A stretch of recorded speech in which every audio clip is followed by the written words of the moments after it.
आते हैं और जब सृष्टि की उत्पत्ति होती है तब इन 3 गुणों का प्रादुर्भाव होता है।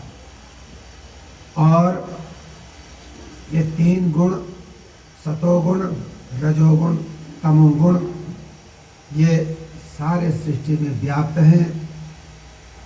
बाहर भौतिक पदार्थों में भी है और हमारे मन बुद्धि में भी ये रहते हैं। भगवान कहते हैं जो इन गुणों का ज्ञान प्राप्त कर ले और गुणातीत हो जाए तो वो जन्म मरण के चक्कर से दूर हो जाता है। कहते हैं वो साधर्म्यम आगता, मेरे समान हो जाता है, मेरे धर्म वाला हो जाता है ऐसा व्यक्ति। सर्गे पुनोपजान्ति प्रलय न विधन्ति च, प्रलय काल में भी उनको कोई दुख नहीं होता। कई बार सृष्टि बनती है, बिगड़ जाती है, लेकिन जो गुणातीत है उस पर कोई असर नहीं होता। तो भगवान कहते हैं ये 3 गुण हैं, ये प्रकृति से उत्पन्न होते हैं।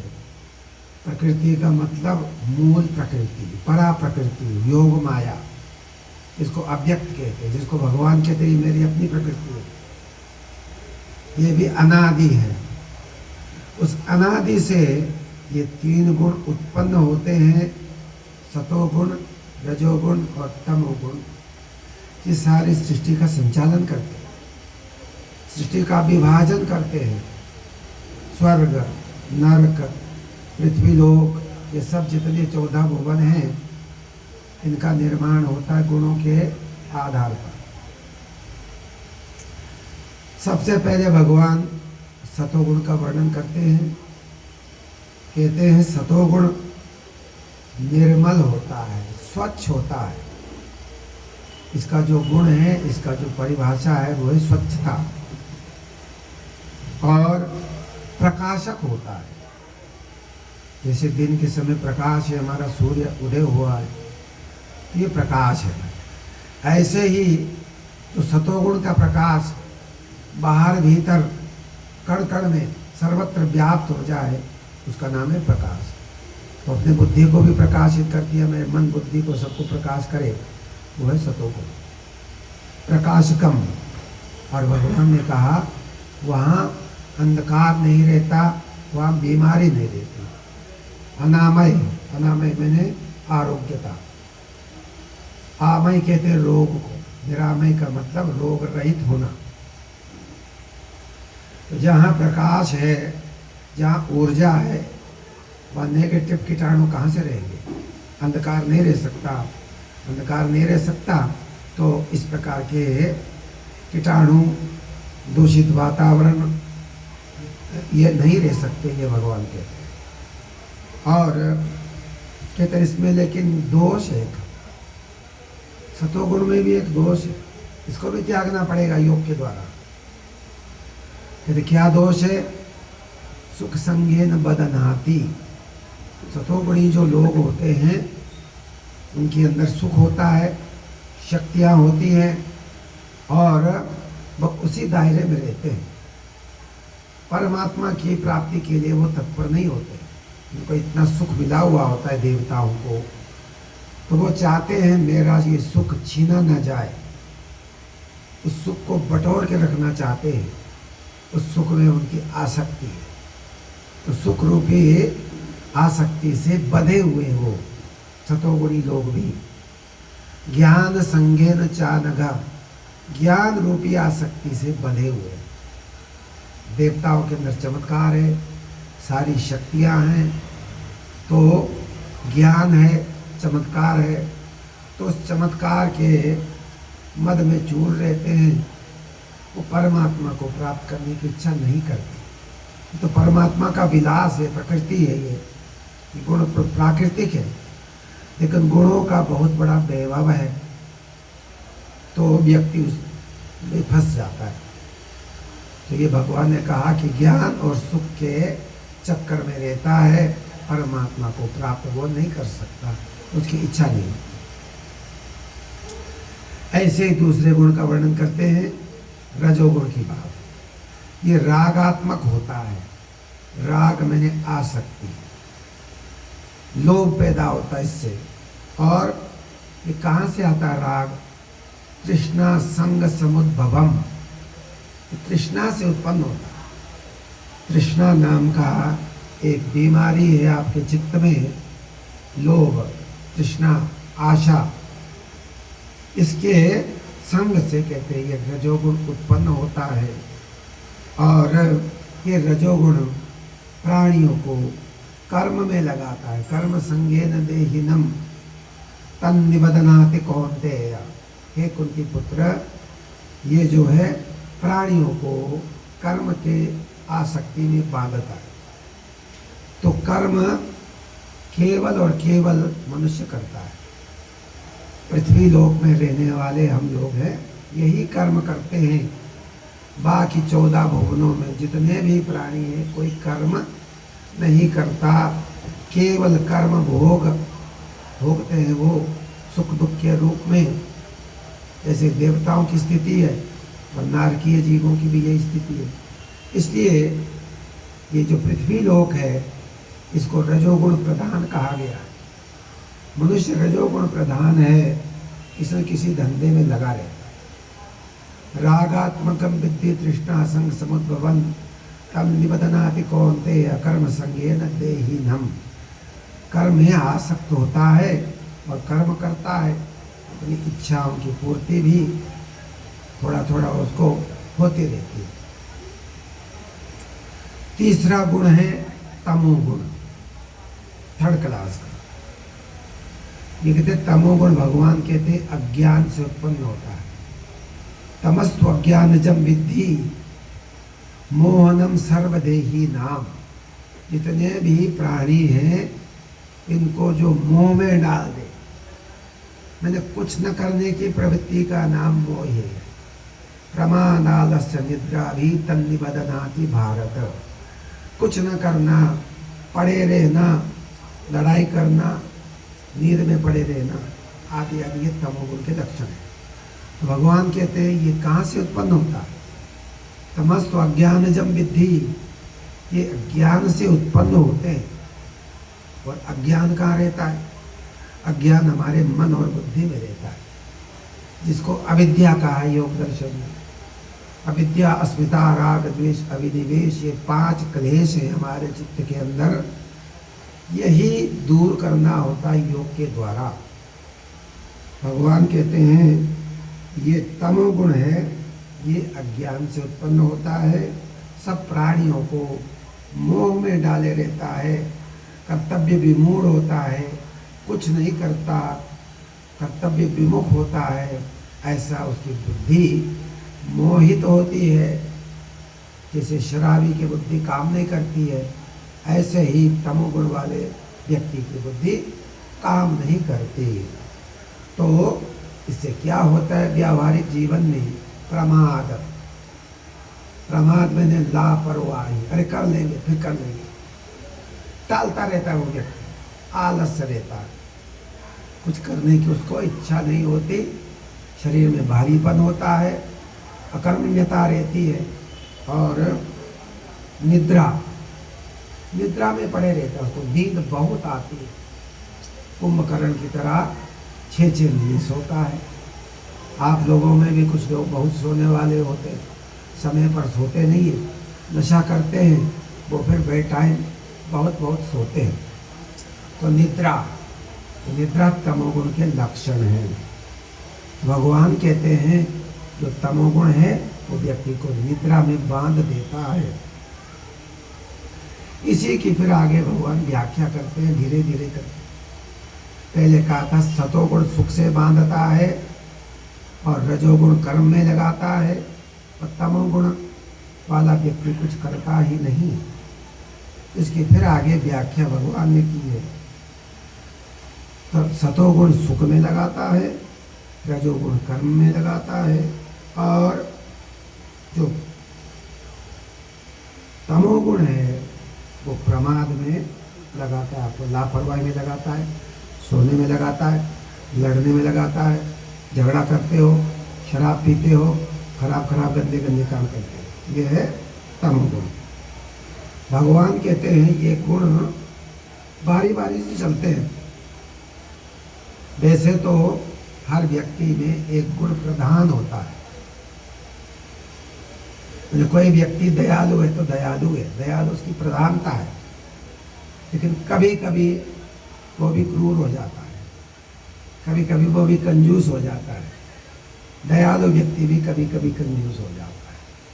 तो मतलब क्या हुआ, भगवान कहते हैं ये तीनों गुण जो है ना, रजोगुण, तमोगुण, सतोगुण, ये तीनों साथ रहते हैं। तीनों की दोस्ती है। एक आगे रहता है, दो पीछे पीछे।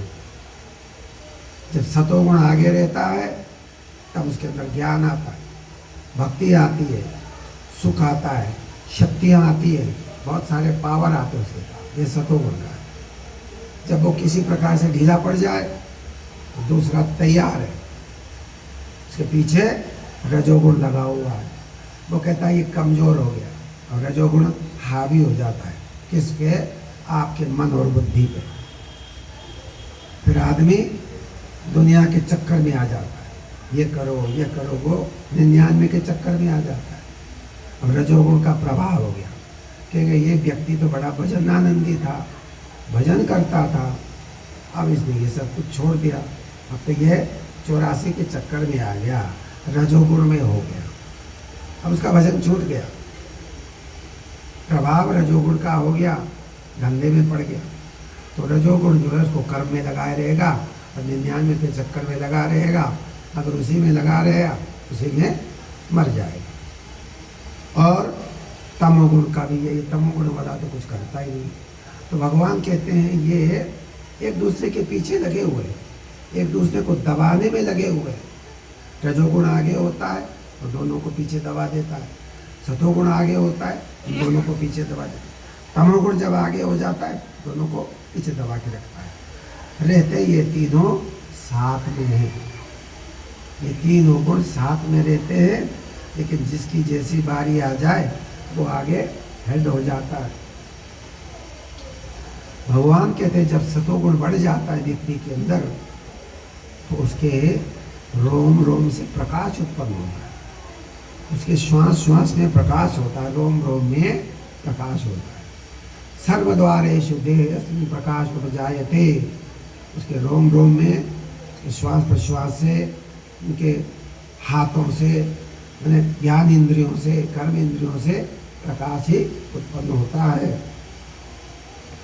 भगवान कहते हैं तब समझो कि सतोगुण की वृद्धि हो गई है। सतोगुण वृद्धि के लक्षण हैं, उसके जीवन में प्रकाश रहता है, उसके रोम रोम से प्रकाश निकलता है, भगवान कहते हैं। और जब रजोगुण बढ़ता है तो लोभ की प्रवृत्ति हो गई है, लोभा प्रवृत्तिरारंभा, बड़ा लोभी हो जाता है। लोभ जब आता है पाप करता है, लोभो पापस्य कारणम, जब लोभ आता है तो आप पाप कर लेते हो, पाप करने में आप संकोच नहीं करते हो क्योंकि लोभ आ गया। और इच्छा होती है, अशमा स्प्रिया, अशमा मैंने अपने पर कंट्रोल नहीं होता है, अपने इंद्रियों पर कंट्रोल नहीं होता है, मन पर कंट्रोल नहीं होता है, और उसकी स्प्रिया रहती है। स्प्रिया मैंने इच्छा, बहुत इच्छाएं बढ़ जाती है रजोगुण के होने पर। अर्जुन तुम समझो कि अब रजोगुण पूरा बढ़ गया है, ऐसा समझना चाहिए। उस जीव के अंदर, उस व्यक्ति के अंदर रजोगुण बढ़ गया। ये कहानी केवल मनुष्य के लिए, औरों के लिए नहीं है। ये रजोगुण तमोगुण का घटना बढ़ना मनुष्य के लिए है, बाकियों के लिए तो पहले फिक्स हो गया। जो राक्षस है वो तो राक्षस की प्रकृति का, जो देवता है वो देव प्रकृति का ही है। मनुष्य जो है ये बड़ा मिक्सचर है, यहाँ पर घटता बढ़ता रहता। यहाँ हम अपने गुण को बढ़ा सकते हैं, घटा सकते हैं, जैसे आपके कर्म है, जैसे सोच है, जैसे सोसाइटी है, जैसे आपके माता पिता हैं, जैसे गुरुजन है, वैसे ही आपका ये सतोगुण रजोगुण तमोगुण ये घटते बढ़ते रहते हैं। भगवान कहते हैं जब व्यक्ति सतोगुण में होता है और ऐसे समय में यदि शरीर छूट जाए तो क्या होगा? उत्तम विदान लोकान अमलान प्रतिपद्यते। कहते ऐसे लोकों में जाता है जहां प्रकाश ही प्रकाश है। उत्तम विदान लोकान, उत्तम कोटि के पुण्य कर्मा लोग जिस लोक में जाते हैं, ऐसे ही सतोगुण प्रधानता में जो व्यक्ति शरीर छोड़ता है, अमलान प्रतिपद्यते। अमल मैंने निर्मल, निर्मल लोकों को जाता है जहाँ प्रकाश ही प्रकाश है, मैंने देवलोक में जाता है। और देवलोक हमारे साहित्य के अनुसार 7 हैं ऊपर। ओम भूर्भुवः महा जना तपा सत्यम। अपने जैसे जैसे आपके पुण्य हैं उसके हिसाब से आपको लोक मिलेगा। थोड़े किस्म के पुण्य हैं तो नीचे के लोक में जाओगे, और जगह पुण्य है तो ऊपर के लोक में जाओगे। योग साधना की है लेकिन आपने साधना पूरी नहीं की तो आपको फर्स्ट क्लास, फर्स्ट में रिजर्वेशन मिलेगा, ऊपर जाएगा। और बहुत योग में आगे बढ़ गए तो ब्रह्म लोक तक वो चला जाएगा, ब्रह्मा के लोक तक वो चला जाएगा। ऐसी व्यवस्था है लोगों की। भगवान कहते हैं रजोगुण जब प्रधान होता है, शरीर छूटता है तो दोबारा जो है इसी पृथ्वी में घूमता रहता है। रजोगुण के चक्कर में उसी परिवार में घूमता रहता है, पैसे कमाने के चक्कर में रहता है, क्योंकि थोड़ा पुण्य उसका होता है, कुछ उसने दान पुण्य भी किया होगा, इसलिए उसका जन्म दोबारा मनुष्य के रूप में हो गया और वो फिर उसी चक्कर में रहता है रजोगुण के अंतिम समय की अवस्था के कारण। और जब तमोगुण बढ़ा हुआ हो और व्यक्ति का शरीर छूट जाए, प्रलीना तमसी, अंधकार में लीन रहने के कारण मूढ़ योनिषु जायते, मूढ़ योनियों में उसका जन्म होता है।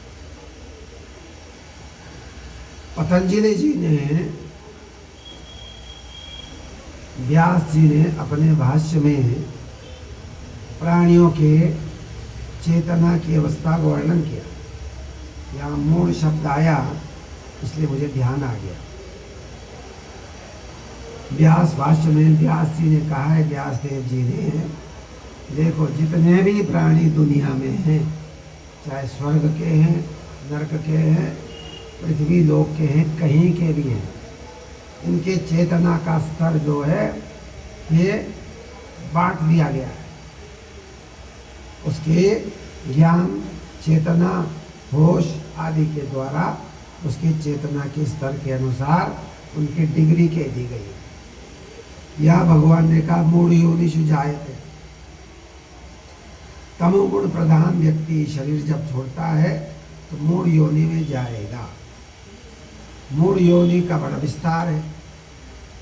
पेड़ पौधे भी मूढ़ योनि होते हैं, या राक्षसों की एक प्रवृत्ति है वो भी मूढ़ योनि है, मैंने जिसमें कोई विचार नहीं है, जिसमें कोई ज्ञान नहीं है, उसको मूढ़ कहते हैं। तो व्यास भाष्य ने, व्यास जी ने जितने भी जीव हैं दुनिया में, स्वर्ग के, नरक के, पृथ्वी के, आकाश के, पाताल के, यहाँ रहने वाले जितने भी जीव हैं उनकी चेतना के अनुसार उनकी कैटेगरी बनाई है। सबसे पहले कहते हैं मूढ़ अवस्था के प्राणी, या भगवान ने कहा मूढ़ अवस्था के वो होते हैं जिनका शरीर तमोगुण की प्रधानता से छूटता है। तो पतंजलि जी कहते हैं जिनका प्रधानता तमोगुण में शरीर छूटा है वो मूढ़ योनि में उत्पन्न हुए। तो पैदा तो हो गए, चाहे वो व्यक्ति हो चाहे कोई जीव है, लेकिन उसमें कोई चेतना नहीं है, समझ नहीं है, वो तो केवल एक शरीर रूप में है, सांस लेगा, खाएगा, पिएगा, कुछ धर्म कर्म कुछ करेगा नहीं। ये है मूढ़ योनि। इसको कहा मूढ़ अवस्था के प्राणी। हमारे गुरुदेव ने पुस्तक लिखी है योग क्या, 2 रुपए की थी पहले, अभी 5-10 रुपए मिलती है। योग क्या, उसमें इन 5 अवस्थाओं का वर्णन किया है। मूढ़, क्षिप्त, विक्षिप्त, एकाग्र और निरुद्ध। तो मूढ़ अवस्था का प्राणी या भगवान का मूढ़ अवस्था में गया हुआ प्राणी मूढ़ योनि में जन्म लेता है। मैंने जहाँ पर कोई विवेक नहीं है, कोई ज्ञान नहीं है, उसके चित्त में अंधकार ही अंधकार है, सोचने समझने की क्षमता उसमें नहीं है, उसको कहेंगे मूढ़ अवस्था के प्राणी। फिर व्यास जी ने कहा थोड़ा और आगे बढ़ो। विज्ञानवादियों में ने डार्विन का सिद्धांत निकाला है, एवोल्यूशनरी थ्योरी ऑफ डार्विन, विकासवाद। कहते एक कोशीय जीव, द्विकोशीय जीव, बहुकोशीय जीव, फिर अलग अलग प्राणियों की अलग अलग क्षमता। ऐसे भागवत में भी आया है। भागवत में कहते हैं ये जलचर उससे श्रेष्ठ, पृथ्वी में रहने वाले और श्रेष्ठ, 4 पैर वाले और श्रेष्ठ, 2 पैर वाले और श्रेष्ठ। 2 पैर वाले मनुष्य है, ये सबसे श्रेष्ठ सृष्टि है भगवान की। तो भागवत में भी इसका वर्णन है। तो यहाँ पर पतंजलि जी ने कहा कुछ तो मूढ़ अवस्था के होते हैं, चाहे वो जन्म से हो, प्रकृति से हो, लेकिन वो वैसा हैं। अब ये मानो कि उसका जन्म भी इसी तरह से हुआ, अब वैसे ही रहेगा, उसका ज़्यादा डेवलपमेंट नहीं हो सकता। अब आओ क्षिप्त अवस्था, थोड़ा सा और ऊपर, 1 डिग्री ऊपर हो गया क्षिप्त अवस्था में का जो प्राणी होता है उसमें थोड़ा सा रजोगुण प्रधान होता है। मूढ़ वाले में तो पूर्णतया 100% तमोगुण है, क्योंकि वो कुछ करेगा ही नहीं, सोचने समझने की क्षमता नहीं है, वो तमोगुण में आ गया। थोड़ा सा उसमें चेंज हो गया, थोड़ा सा अनुपात बढ़ गया, वो हो गया क्षिप्त अवस्था।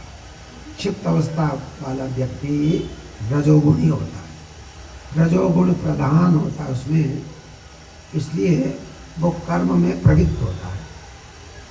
मनुष्य होगा तो कर्म में लगा रहेगा, लेकिन उसको ये ज्ञान नहीं होता मैं क्यों कर रहा हूँ, बस केवल उसके एक स्वभाव बन गया।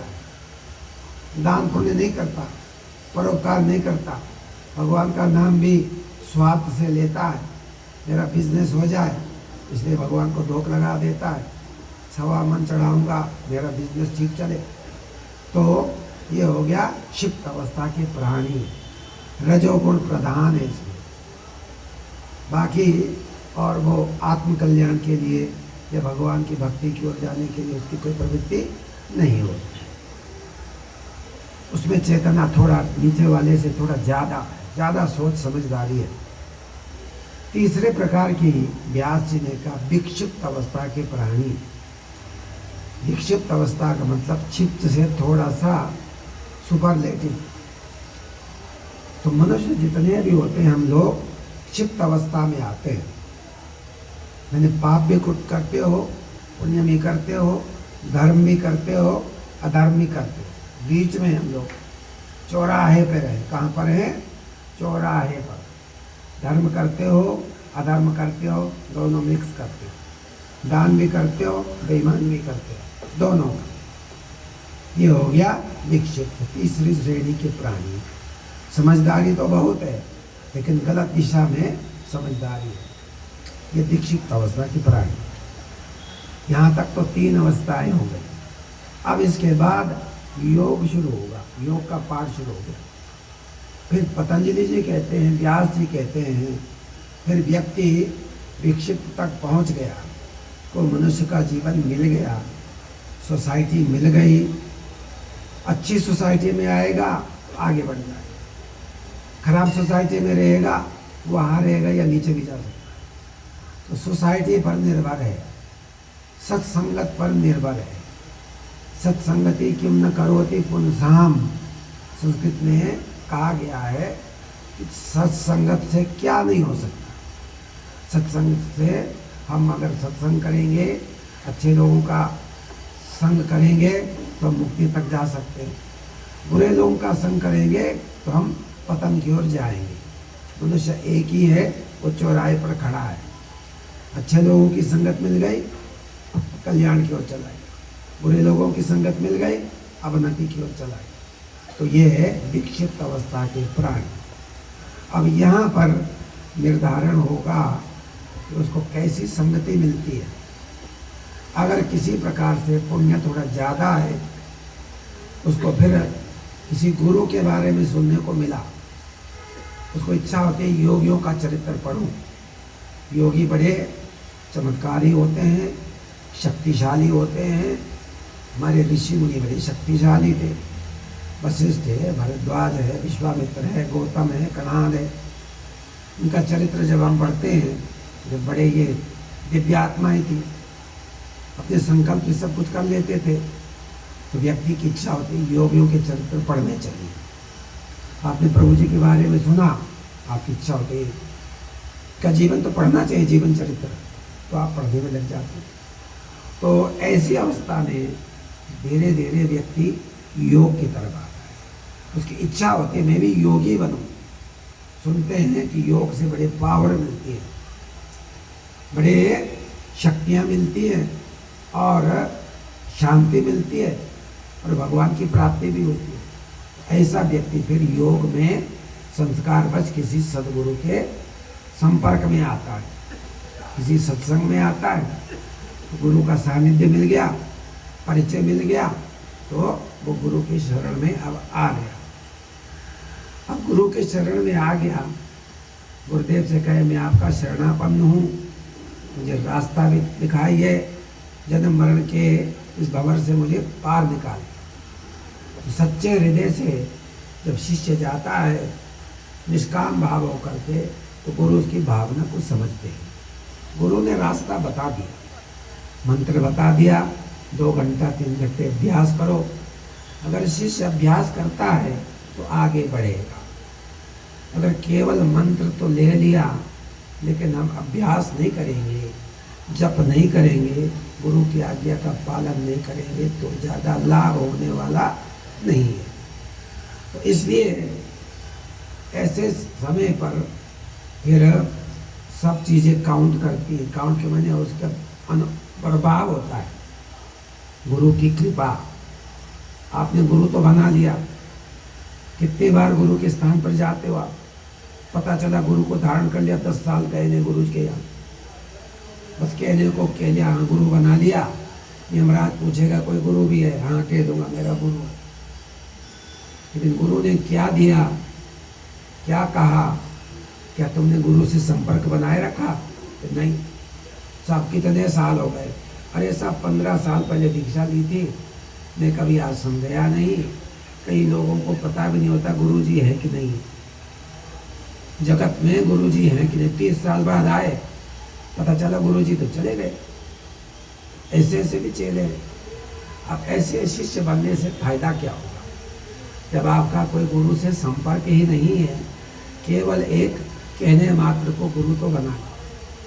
और आप योग मार्ग पर भी आ गए, लेकिन आपने योग को अपनाया नहीं जीवन, तो वहीं के वहीं रहेंगे, नीचे ही चले जाएंगे। तो अब वहाँ पर फिर व्यक्ति का अपना कर्तव्य है। अगर गुरु पा लिया है, गुरुदेव की शरणागति मिल गई है, तो अभ्यास है। जैसे गुरु कहे वैसे ही हमें आगे बढ़ने का प्रयास करना चाहिए। जो बढ़ जाता है, अभ्यास करता है, उसको सारी शक्तियाँ, सारा प्रकाश उसको मिलने लगता है। उसको कहते हैं एकाग्र अवस्था। चौथी अवस्था व्यास जी का एकाग्र अवस्था है, चित्त की एकाग्रता, कंसंट्रेशन ऑफ माइंड। आप बैठ जाते हो, कुछ लोग तो थोड़ी देर के लिए बैठते हैं, पर्याप्त समझ के चलो आधा घंटा बैठ लो। कुछ लोग ऐसे भी होते हैं 3-3, 4-4 घंटे बैठ जाते हैं, स्थिरता से मन लग जाता है। ऐसे ऐसे भी हमने देखे गुरु जी के शिष्य 12-12 घंटे बैठे हुए, बिल्कुल ठूंठ की तरह। देखा है मैंने, गुरु भाइयों को, कुछ चेलों को भी देखा है मैंने। तो 3-3, 4-4 घंटे बड़े स्थिरता से, तन्मयता से वो बैठ जाते हैं। उनका मन लग जाता है, सतोगुण बढ़ जाता है, तो उनको आनंद आता है। वो दुनिया को भूल जाते हैं। तो यहाँ से अब आपका एकाग्र अवस्था शुरू हो गया, समाधि के सोपान पर आप चढ़ पड़े। समाधि की अलग अलग अवस्थाएं गुरुदेव ने बड़ा वर्णन किया है, पतंजलि जी ने भी वर्णन किया है। वितर्कानुगत सबसे पहले मोटा मोटा दृश्य दिखाई देगा, ध्यान में भी आकाश, पृथ्वी, अग्नि, जल आदि आदि के इसमें रहने वाले सिद्ध पुरुषों के दर्शन होंगे, ये वितर्कानुगत। फिर थोड़ा और सूक्ष्म में जाएंगे, विचारानुगत, देवताओं की कोटि में आप आएंगे, देव स्थानों को जाएंगे, सूक्ष्म गति से, सूक्ष्म मन से आप देवलोक को जाएंगे, वहाँ आपकी गति हो जाए। उसको कहते हैं विचार। विचारो सूक्ष्म, सूक्ष्म गति, तन्मात्र का लोक है, वहाँ पर स्थूलता नहीं है, तो वो प्रकाश में ही लोक है, उसको कहते हैं विचार। फिर आनंदानुगत, फिर अस्मितानुगत। ऐसे योग की कैटेगरी है। जैसे जैसे योगी आगे बढ़ता है वो फिर आगे बढ़ता चला जाता है, समाधि के विभिन्न सोपानों को पार करता रहता है। और क्या क्या अवस्था होती है, पतंजलि जी ने बहुत विस्तार से समाधि का वर्णन किया है। निरुद्ध अवस्था, एकाग्र अवस्था, योग अवस्था, मैंने उस समय क्या होता है, साधक की स्थिति क्या होती है चित्त की, ये बताया है। कहते पहले पहले नए नए विचार आते हैं, पुराने पुराने चले जाते हैं। उद्भव और अस्त होना, एक विचार आया, मंत्र जाप का कर रहे हैं आप एकाग्रता से, विचार आया चला गया, नया विचार वैसे आया वो चला गया। जैसे नदी के किनारे आप बैठो है, तरह तरह के पत्ते, कुछ कभी फूल कभी कुछ, कभी नदी के किनारे बैठो तो आपको चित्त का आकलन उससे हो जाएगा। नदी को चित्त को मिलाओ, आप नदी के किनारे बैठो, देखो कैसे कैसे आई, धारा आई चली गई, धारा आई चली गई, धारा आई चली गई, बदलती रही। ऐसे ही जब हम ध्यान में बैठते हैं वो धारा ऐसे आएगी, पहले कुछ मलिनता रहेगी, कुछ आए चले गए, आए चले गए। तो जब अभ्यास आपका बढ़ गया, पतंजलि जी कहते हैं एक समय ऐसा आएगा कि स्वच्छ धारा ही आएगी, और विलय तो होगी लेकिन स्वच्छ धारा के रूप में, पर वहाँ पर अशुद्ध धारा आएगी नहीं। जो विचार है 100% सतोगुण को भी पार करके, सतोगुण का उद्रेक कहते हैं, बस एक ही तरह के विचार, जिसको निर्माणोन्मुखी कहते हैं गुरुदेव जी, पतंजलि जी भी कहते हैं, यानी मुक्तिदायक वृत्ति, बहुत शुद्ध वृत्ति उसकी आ रही है चित्त में। लेकिन चित्त भी तो चंचल है ना, चंचल का मतलब है परिणाम होता है, चित्त में परिवर्तन होता है। विचार आया चला गया, विचार आया चला गया, लेकिन वो अपने जैसे विचार को उत्पन्न करके स्वयं नष्ट हो जाता है। जो तरंग है विचार का, जो शुद्ध एक ही तरह का सतोगुण का जो तरंग है, योग का जो तरंग है, समाधि की जो तरंगात्मक है, उसको अपने जैसे तरंग को उत्पन्न करके अस्त हो गया। लेकिन अस्त हो गया, जब उदय हो रहा है तो पूरा वातावरण का राउंड बना हुआ है, तो वो शुभ ही शुभ तरंगे आ रही हैं, वहाँ कोई रजोगुण तमोगुण का कोई प्रवेश नहीं है। तो इस अवस्था का भी पतंजलि जी ने वर्णन किया है बड़े सुंदर ढंग से। समाधि की अवस्था में चित्त की क्या क्या गतिविधियाँ होती हैं, क्या क्या परिवर्तन होता है, बड़े विस्तार से मनन करने योग्य है, लेकिन कठिन है, समझना कठिन है। योग दर्शन को समझना बहुत कठिन है, लेकिन पतंजलि जी ने सबका समाधि में क्या क्या होता है और किस किस प्रकार से संप्रज्ञात समाधि की जब अंतिम अवस्था में आएगा साधक, तो पतंजलि जी कहते हैं उसको ऋतंबरा तत्र प्रज्ञा, ऐसी बुद्धि मिलेगी जिसमें असत्य का लवलेश भी नहीं होता। जो उसकी बुद्धि में बात आती है सत्य सत्य आती है, असत्य बात आती ही नहीं है, तब समझो ऋतंबरा बुद्धि हो गई। इसी को विवेक ख्याति कहते हैं। विवेक ख्याति शब्द आपने सुना होगा, बहुत पढ़ते हो सुनते हो, साहित्यकार भी होंगे यहाँ पर बड़े बड़े, तो विवेक ख्याति नाम तो सुनते हैं, लेकिन इसका वास्तविक अर्थ क्या है ये कठिन है समझ। विवेक किसको कहते हैं पहले ये समझो। विवेक का मतलब हो विविक्त। विविक्त मैंने अलग अलग करना। विवेकानंद। विवेक क्या है? नीर क्षीर विवेक न्याय। जो राजहंस है हिमालय का, मानसरोवर का, अगर उसको दूध पिलाते हो तो पानी पानी तो वो छोड़ देता है, दूध दूध पी लेता, उसमें ये गुण है। उसी को कहते हैं विवेक। हम असत्य को तो छोड़ देते, जो संसारिक चीज है जिससे हमें कोई लेना देना नहीं है, जो नश्वर है, जो विचार, जो वृत्ति, उसको तो हम छोड़ देते हैं। और जो हमारे कल्याणकारी है, समाधि का दायक है, ऐसे विचारों को हम ग्रहण करते हैं। उसको कहते हैं विविक्त। विविक्त मैंने एकांत। भगवान ने कहा विविक्त से भी एकांत में रहिए। विविक्त का मतलब होता है अलग अलग। तो हंस ने पानी और दूध को अलग अलग कर दिया। पानी पानी, पतला पानी छोड़ दिया, दूध दूध हंस ने पी लिया। ये सच्ची बात है। राजहंस जो है मानसरोवर का, उसके लिए उक्ति है, वो अगर उसको दूध पिलाएंगे, उसमें अगर मिक्सचर होगा तो पानी पानी छोड़ देगा, दूध दूध पी लेगा। देखो कितना बड़ा गुण है उसमें। तो ऐसे ही जो योगी है विवेक ख्याति में पहुंच गया है तो अज्ञान रूपी विचारों को वो छोड़ देगा। विवेक हो गया। विवेक पर अलग अलग करने की उसकी क्षमता आ गई। ये सांसारिक विचार है, इसका त्याग है, इससे कोई मतलब नहीं। और ये मुक्तिदायक है, समाधि के पुष्ट करने वाले हैं, तो उसको वो ग्रहण करेगा। उसी का नाम होता है विवेक। विवेक मैंने जैसे मोटे तौर पर हम कहते हैं कि विचार, विशेष बुद्धि, लेकिन विवेक का मतलब यही है जो अलग अलग कर सके, जो छांट सके, नश्वर वस्तु को, नश्वर विचार को एक तरफ कर सके, और जो स्थायी विचार है, आत्मा के जो विचार है, आत्मवादी, आत्मा को पुष्ट करने वाले, समाधि को पुष्ट करने वाले विचार है, उसको वो अलग करते। उसी को विविक्त कहते हैं। मैंने अलग अलग करना। विविक्त से भी भगवान ने कहा अलग रहे साधक, तो विविक्त शब्द से ही विवेक बना है। विवेक का मतलब इसमें ये विवेक है, जो बुद्धि है, जड़ और चेतन को समझे। अभी हम जड़ और चेतन को समझते नहीं है।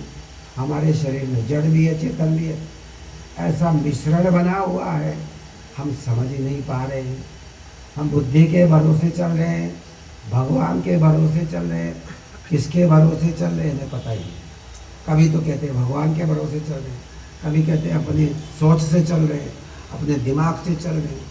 तो कहने का मतलब है हमें पता ही नहीं हम किस तरह से चल रहे हैं। तो जब विवेक ख्याति हो जाएगी तो उसको पता है सत्य क्या है, असत्य क्या है। उसको विवेक ख्याति कहते हैं, उसी को रितंबरा कहते हैं। तो पतंजलि जी ने कहा कि योगी की बहुत बड़ी स्थिति है ये, योगी की बहुत बड़ी स्थिति है। उसके बाद फिर पतंजलि जी ने दो बहुत शक्तियों का वर्णन किया है। कहते जब इसमें परिपक्वता आ जाती है योगी की, तो दो शक्ति आती उसके अंदर। एक क्या होता है, कहते निर्माण चित्तानि अस्मिता मात्रात्। एक तो वो निर्माण चित्त करता है, अनेक शरीर बना सकता है, क्योंकि वो संप्रज्ञात में अस्मिता में आ गया। अस्मि तत्व, अस्मि जो अस्मि तत्व है, बुद्धि तत्व में प्रारंभ जिसका हो गया, उसका प्रवेश हो गया, वो अनेक शरीर बनाने की क्षमता रखता है। प्रभु जी ने अनेक शरीर बनाए। हमारे गुरुदेव कहा करते थे, जब वो योग का प्रचार करने आए तो 16 शरीर बनाए गुरुदेव कहते, जिनका प्रमाण है। कहीं तो वो बंगाल में, कहीं नासिक में है, कहीं सवाई में है, कहीं और जगह भी है। बाद में पता चला नाम से थोड़ा फर्क है, लेकिन स्टाइल वही है। प्रचार करने का तरीका एक ही। जीवन तत्व वहाँ भी सिखा रहे हैं, वहाँ भी जीवन तत्व सिखा रहे हैं। एक घटना याद आ रही है। एक बार एक व्यक्ति ऋषिकेश आया। वो नासिक का व्यक्ति था। नासिक में प्रभु जी रहते थे। प्रभु जी अपना चोला छोड़ चुके थे। वो व्यक्ति वहाँ पहुँचा, ऋषिकेश आश्रम में पहुँचा संस्कारवश। तो महाप्रभु जी वहाँ बैठे हुए थे उनका वेश था पगड़ी वाला, पंडित जी वाला, पगड़ी लगाए हुए, धोता कुर्ती पहने हुए, कुर्सी पर बैठे हुए थे।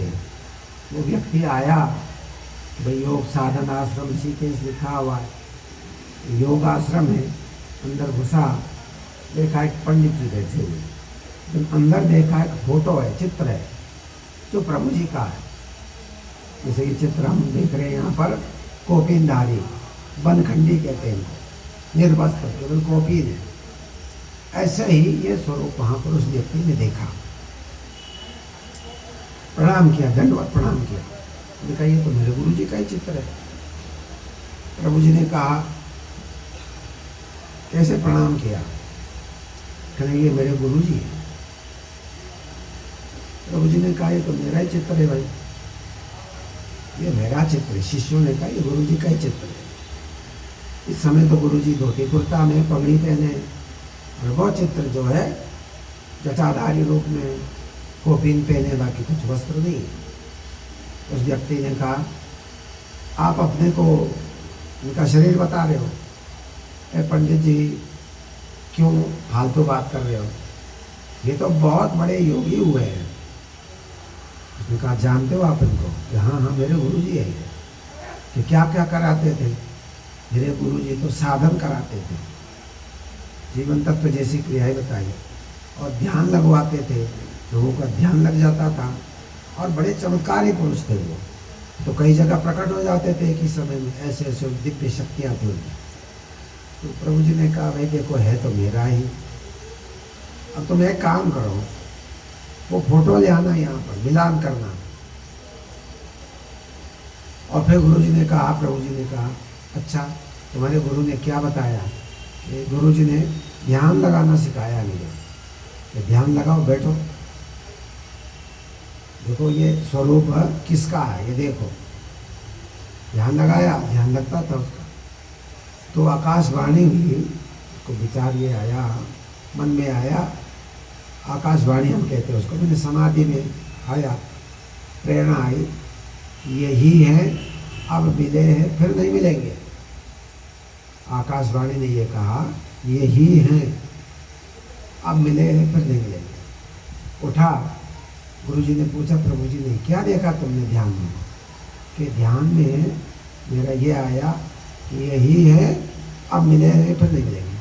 प्रभु जी ने फिर उसको भ्रमित कर दिया कि नहीं, आकाशवाणी ये कह रही है कि यहीं पर कहीं है ऋषिकेश में। फिर भ्रमित कर दिया कि यहीं ऋषिकेश में कहीं है, ढूंढोगे तो मिल जाएगा। तो वो भ्रमित हो गया बेचारा। गुरुजी ने कहा, ऐसा करो, चित्र ले आना यहाँ पर, अपने गुरुजी का एक फोटो यहाँ पर ले आना, मिलान करना, वास्तव में ये वही है कि कोई और है।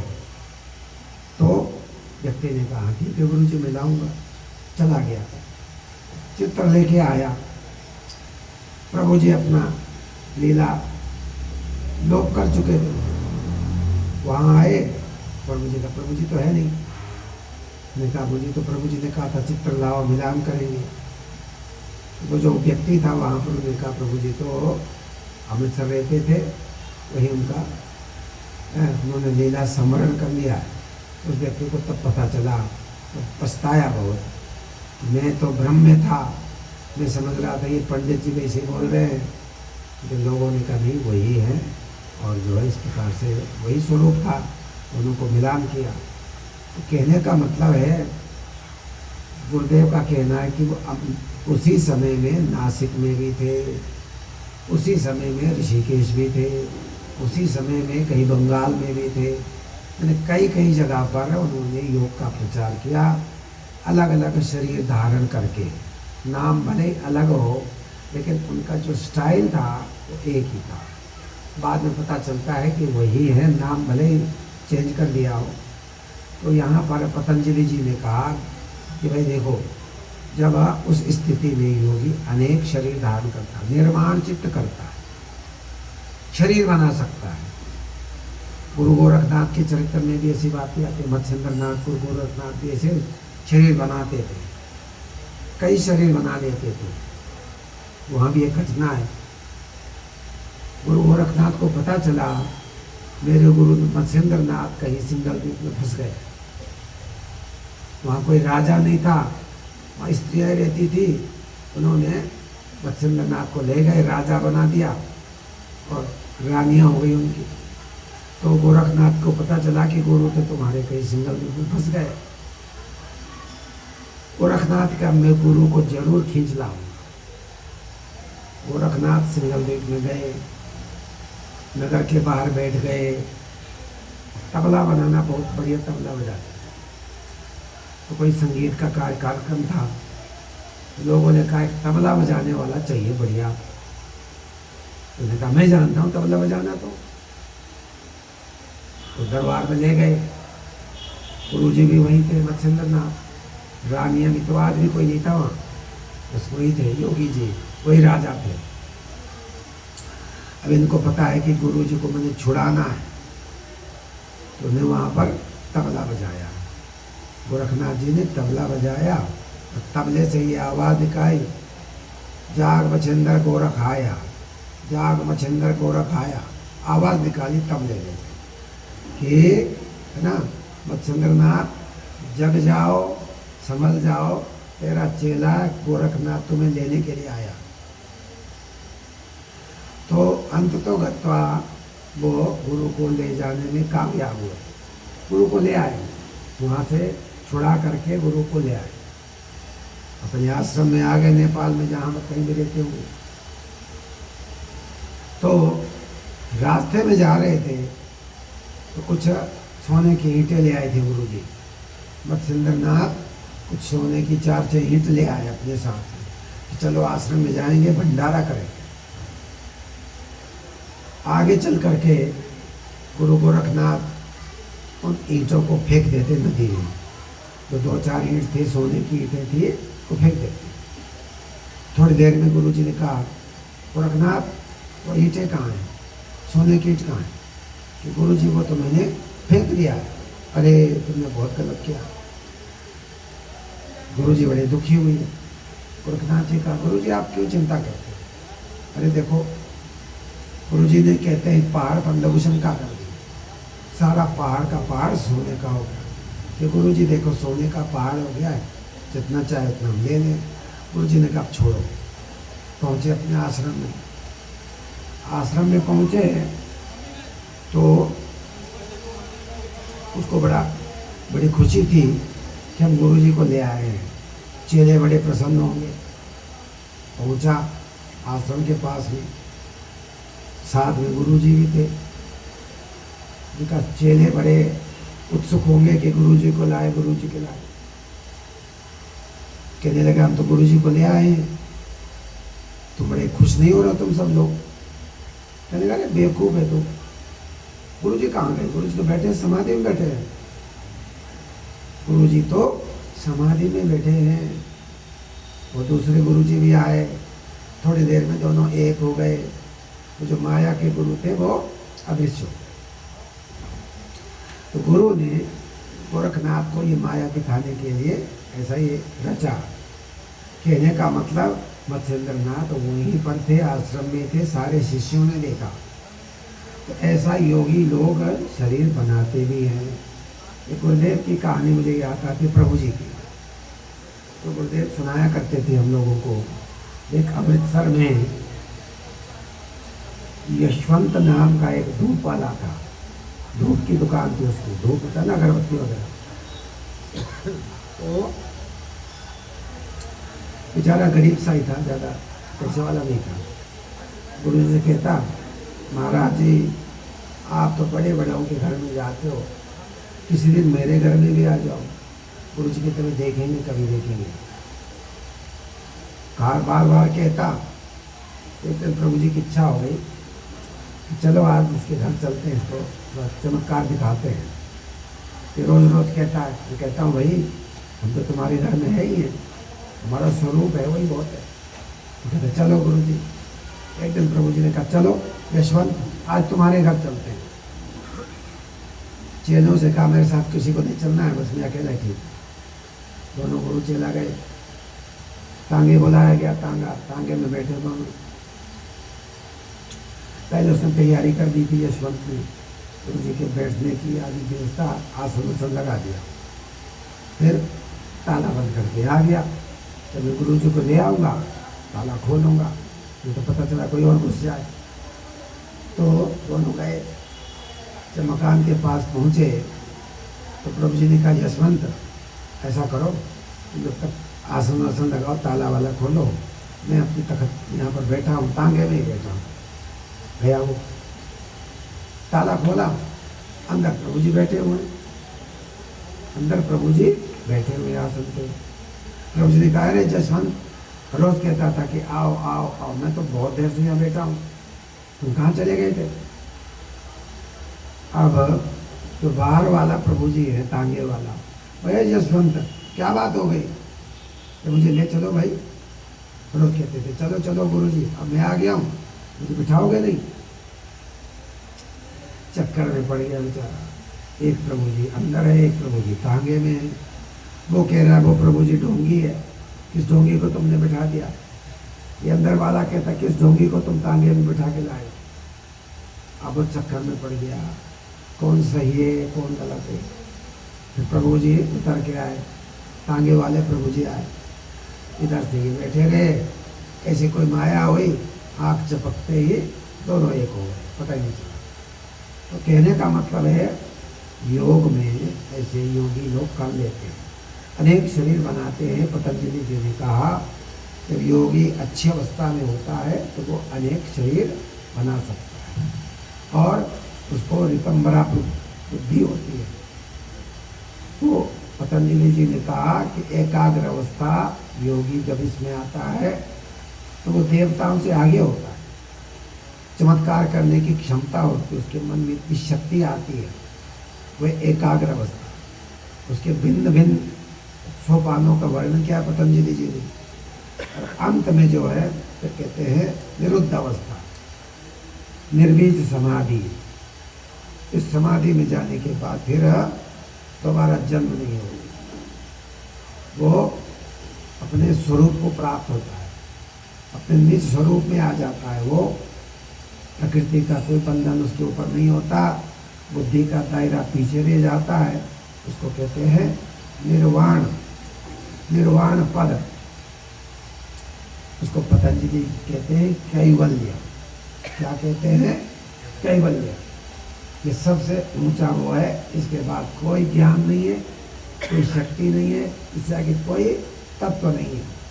तो योगियों का कैवल्य, वो अपने शुद्ध स्वरूप में होता है, सर्वशक्तिमान होता है, उसमें कोई कानून प्रकृति का नहीं चलता। जन्म ले ले अपनी मर्जी से ले ले, कि जन्म लेना उसके लिए जरूरी नहीं है। तो हमारे ऋषि मुनि भी उसी कैटेगरी के हैं, वशिष्ठ हैं, व्यास हैं, आदि आदि, ये उसी कैटेगरी के हैं। तो ये परम योगी है। तो पतंजलि जी ने कहा, यदि कोई योग मार्ग पे आता है तो वो परमात्मा तक पहुंच सकता है, केवल स्थिति को पहुंच सकता है। तो वहाँ पर प्रश्न आया, किसी ने प्रश्न किया पतंजलि जी से कि देखो आप कहते हैं ये तो भगवान के तुल्य है, तो पहले का जो भगवान है ये दोनों बराबर है? का नहीं नहीं, जो पहले का जो भगवान है वो अनादि है, उसको कभी अविद्या ने ग्रसित नहीं किया, कभी वो बंधन में था वो जीव, तो वो ब्रह्म रूप हो गया, कभी वो बंधन में था। इसलिए ये बात ठीक है, बराबर तो हो गया, लेकिन वो जो अनादि वाला है वो सुप्रीम है, वो सुप्रीम पावर है, लेकिन ये भी मुक्त है। अब इनके कोई नियम लागू नहीं होता, जो सृष्टि का विधान है, सृष्टि का जो कानून है, इन लोगों पे लागू नहीं होता। परम स्वतंत्र है, प्रकृति के बंधन से मुक्त है। ये केवल अवस्था में, ये अद्वैत अवस्था में, उसी को अद्वैत कहते हैं वेदांत में, उसी में हम योग में कैवल्य कहते हैं। ये जीव का अंतिम लक्ष्य है, इसके बाद मुक्ति ही मुक्ति उसके हाथ में। इसलिए योग मार्ग अपने चेतना को बढ़ाने का मार्ग, ध्यान के द्वारा हम सतोगुण को बढ़ाएं धीरे धीरे, और सतोगुण को बढ़ाते बढ़ाते बढ़ाते फिर गुणातीत हो जाए, सतोगुण को भी छोड़ दें, क्योंकि सतोगुण भगवान ने कहा तो सुख में लगाता है, ज्ञान में लगाता है, आसक्ति होती है, ये भी आगे बढ़ने नहीं देता। देवता भी आगे नहीं बढ़ते। जो योगी लोग इस अवस्था में आ जाते हैं वो कहते हैं हमने आत्मा का दर्शन कर लिया, कहते पर्याप्त हो गया। लेकिन सदगुरु कहता है नहीं, अभी नहीं, तुम ये अंतिम लक्ष्य नहीं है।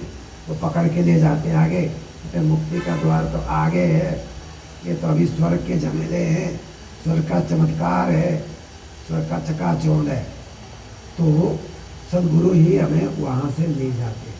मैंने कहा था गोपालानंद जी को प्रभु जी ले गए थे, भिन्न भिन्न स्वर्गों में ले गए, तो गोपालानंद जी वहाँ देखने लगते थे। प्रभु जी ने कहा नहीं, आगे चलो, यहाँ अटको नहीं, अभी यात्रा बहुत दूर है। कहने का मतलब गुरुदेव कहते थे कि प्रभु जी अपने बच्चों को लोक लोकांतर घुमा दिया करते ताकि बाद में कोई उसके मन में ऐसी तृष्णा ना रह जाए। तो समाधि ही योगियों का लक्ष्य है, उसी का हम अभ्यास करते हैं। धीरे धीरे अपने मार्ग पर लोगों को चलना चाहिए।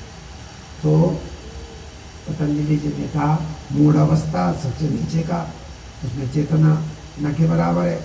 फिर क्षिप्त अवस्था थोड़ा और हाइयर है। फिर विक्षिप्त अवस्था मनुष्य की श्रेणी में आ गया है। फिर देवताओं की श्रेणी एकाग्र अवस्था, चमत्कार है, वैभव है, ज्ञान है, सब कुछ शक्ति उनके अंदर है, देवताओं के अंदर, ये एकाग्र अवस्था।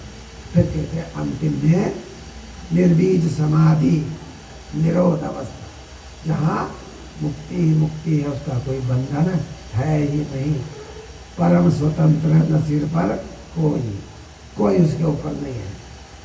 तो सबका अवसर है, तेरा अवसर कोई नहीं। ज्ञानी बाबा एक भजन गाया करते थे भगवान के लिए, तू सबका अवसर है, तेरा अवसर कोई नहीं, तेरे से आगे कोई नहीं है। ये भगवान गीता में कहते हैं।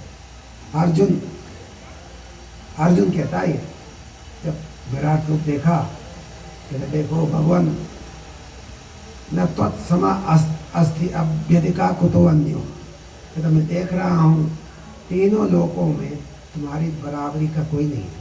जब बराबरी का ही नहीं है तो तुमसे आगे कौन हो सकता। न तत्समा अस्ति का अधिको को भविष्य की, आगे कौन होगा।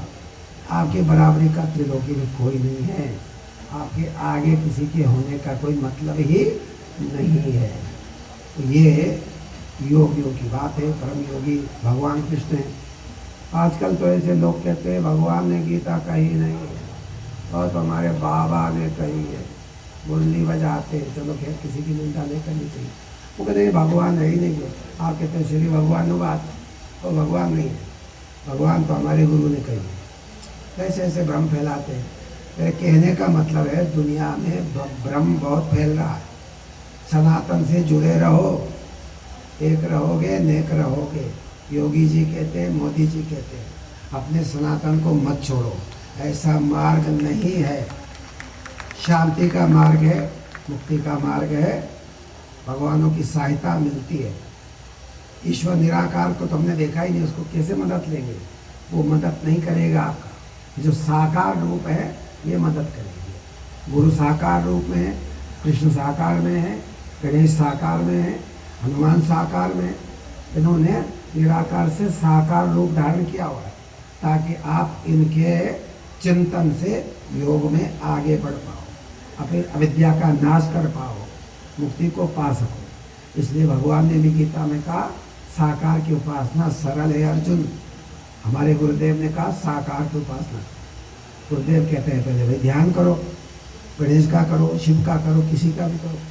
तो हम लोग कहते हैं नहीं जी। कुछ लोग कहते हैं अरे ध्यान कहाँ करते हो जी, हम तो मूलाधार में करते हैं। अरे नहीं नहीं